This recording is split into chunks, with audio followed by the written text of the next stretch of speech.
Hello mga karelasyon. Ladies, pag-uusapan natin ngayon ang pinakamalaking pagkakamali ng isang babae. Ito yung pakasalan niya ang ganitong uri ng lalaki. Kaya ladies, manood kayo para malaman niyo kung ano ang mga ito.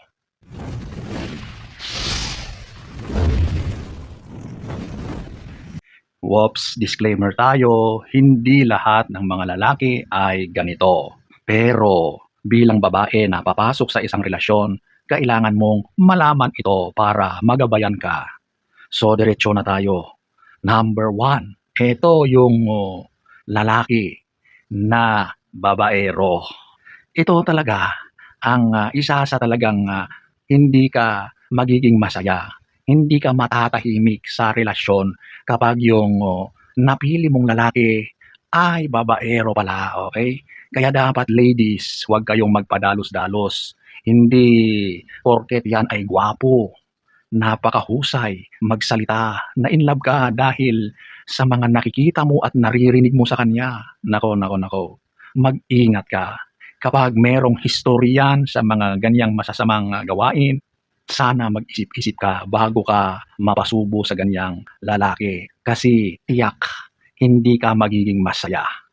Number 2, ang lalaking mapanakit. Alam nyo, ang mga ganitong ugali ng isang tao, madalas ay hindi mo pa ito nakikita sa dating stage. Pero meron kang mga hint, di ba? Mga sign na baka meron siyang tendency na ganon, okay? Kasi minsan kapag sa getting to know, sa dating stage, hindi mo talaga nakikita lahat yan. Pero kapag naging kayo na, dyan na lumalabas yung tunay na kulay ng bawat isa. At kung yung lalaki na yan ay mapanakit, nako, masaklap ang magiging kalagayan mo. Hindi lang sigaw, bulyaw, masasakit na pananalita, masama dyan yung sinasaktan ka physically at minsan nauuwi pa sa mas malalang sitwasyon. Okay? Kaya kapag sa umpisa pa lang at medyo meron kang nakikitang mga red flags tungkol sa kanyang ugali o kaya mabilis siyang magalit, mabilis siyang mainis, medyo bantayan mo yan. Okay? Mag-ingat, huwag pa dalos-dalos. Number 3, ito yung lalaking mahilig sa sugal. Alam nyo, halos lahat ng kakilala ko na mahilig sa ganitong laro, sugal, walang nangyari sa kanilang buhay. Pag tinitignan mo yung pamilya niya, yung bahay nila, yung pamumuhay nila, talagang hindi maayos, nakakaawa, okay? Kasi alam nyo, ang isang talamak na sugarol, may problema yan sa kanyang pag-iisip. Hindi niya mapigilan ang sarili niya. Kumbaga, meron siyang psychological something na hindi kayang pigilan, kontrolin yung urge na sumugal. Walang naging mabuting na idulot ang pagsusugal. Okay? Sakit sa ulo yan. Kung kayo ay may savings, mawawala lahat yan. Yung mga ari-arian ninyo, maglalaho lahat yan.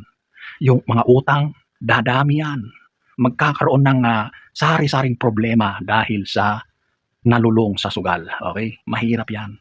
Kaya ladies, kapag yung boyfriend mo, nakikitaan mo ngayon sa mga ganyang gawain, mahilig sa sugal, sa cellphone pa lang, sa mga online na yan, nako, patigil mo yan or else magsisisi ka. Number 4, ang lalaking tamad. Nako, ito talaga, kapag ganitong lalaki ang pinili mo, sigurado na pasanin mo ang relasyon ninyo. Sigurado na ikaw ang magiging breadwinner. Kasi ang ganitong uri ng lalaki, wala siyang alam gawin. Sa sobrang katamaran, ayaw magtrabaho. Paasa ang mga ganito. Gusto lang yung mga pa-relax-relax, pabanjing-banjing, good times lagi. Madalas yung mga ganitong uri ng mga lalaking tamad, sila pa yung mabibisyo, mahilig sa alak, yung mga sugal, sabungero. Karamihan ng tamad, ganyan ang mga gawain nila. Kaya sigurado na sakit sa ulo ang nakukuha mo dyan sa araw-araw. At walang mangyayari talaga. Mahihirapan kayong umunlad bilang pamilya, bilang mag-asawa, bilang magkarelasyon.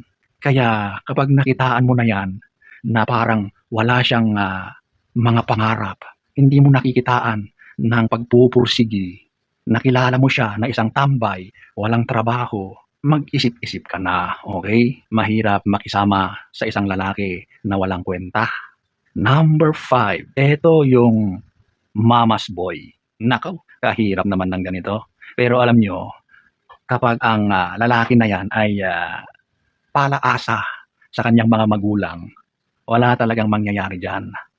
Kapag meron kayong problema, andoon sa kanyang nanay nagsusumbong, sa kanyang tatay o sa kanyang mga kapatid, wala nang mangyayari diyan.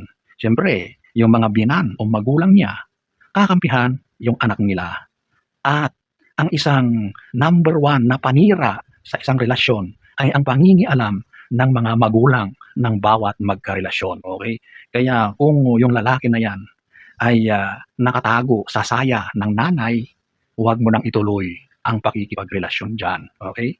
Kaya ladies, kapag sa umpisa at nakikitaan mo na yan na mataas ang tendency na isang mama's boy, huwag na.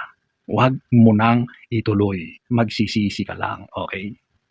Number 6, ito yung lulong sa masamang gawain. Ito yung gumagamit ng mga ipinagbabawal na gamot. Ito na yung literal na mga addict, okay? Alam nyo, kapag ang isang tao ay nakatikim, nakaranas na ng ganyan, napakataas ng chances na babalik-balikan niya yan. Uulit siya at uulit. Karamihan nga ay talagang hindi na sila nakakawala dyan. Kasi hinahanap-hanap na ng katawan nila yung feeling kapag sila ay nakatake ng mga ganitong ipinagbabawal na gamot. Mga alam nyo na yun, okay? Kapag ang isang lalaki ay lulong sa ganito, makikita mo sa estado ng buhay, napakasaklap, malungkot, walang progreso, wala kang nakikitang magandang nangyayari sa loob ng pamamahay, kundi puro konsumisyon, puro away, sakitan. Wala kang makikitang maayos na nangyayari dyan, okay? Masama pa dyan is kapag mismong kapamilya ng lalaking ito ay nasasadlan na rin sa ganong gawain. Ayan po ang ilan sa napakaraming mga pwede mong makita sa isang lalaki na pagsisisihan mo kapag yan ang pinili mong makasama habang buhay. So ano ang lesson dito? Bilang isang babae, bilang papasok sa isang relasyon, maging mapagmatsyag, maging maingat, huwag magmadali. At kapag meron kang nakikitang red flags, mas lalo kang mag-iingat. Okay? Mahirap pumasok sa isang relasyon na habang buhay mong pagsisisihan.